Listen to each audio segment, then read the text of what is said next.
السلام عليكم ورحمة الله تعالى وبركاته. متابعي الكرام، مرحبا بكم في فيديو جديد. ان شاء الله فيديو اليوم عبارة عن مادلين اقتصادي وناجح. وشكرا جزيلا لمتابعاتي واخواتي في الله على وفائكم لفيديوهاتي. اذا على بركة الله، في واحد الاناء غنوضع 2 بيضات،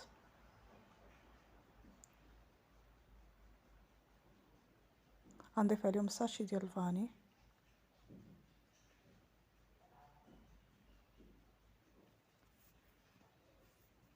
كاس ديال سنيده، غنخلط العناصر مع بعض حتى ينسجموا، وغنضيف باقي المكونات.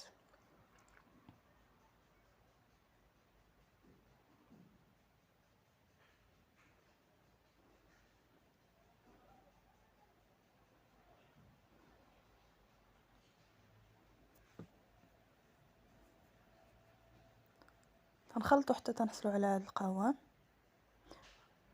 وتنضيفوا عليهم كاس ديال الحليب.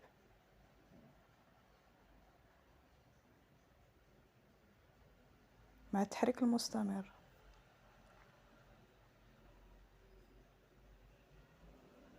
وغنضيف كأس الى ربع ديال الزيت،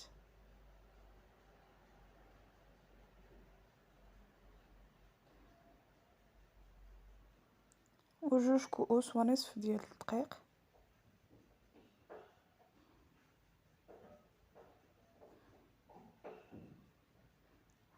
جوج خمارات حمرين، وغنخلط العناصر كامله.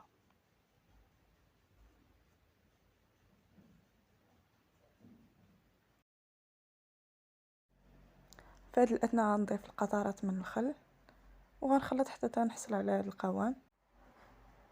تنعمر قوالب المادلين كما تشوفوا على هذا الشكل، وتنخلي تقريبا واحد جهد اسبوع فين يطلع المادلين ويتنفخ.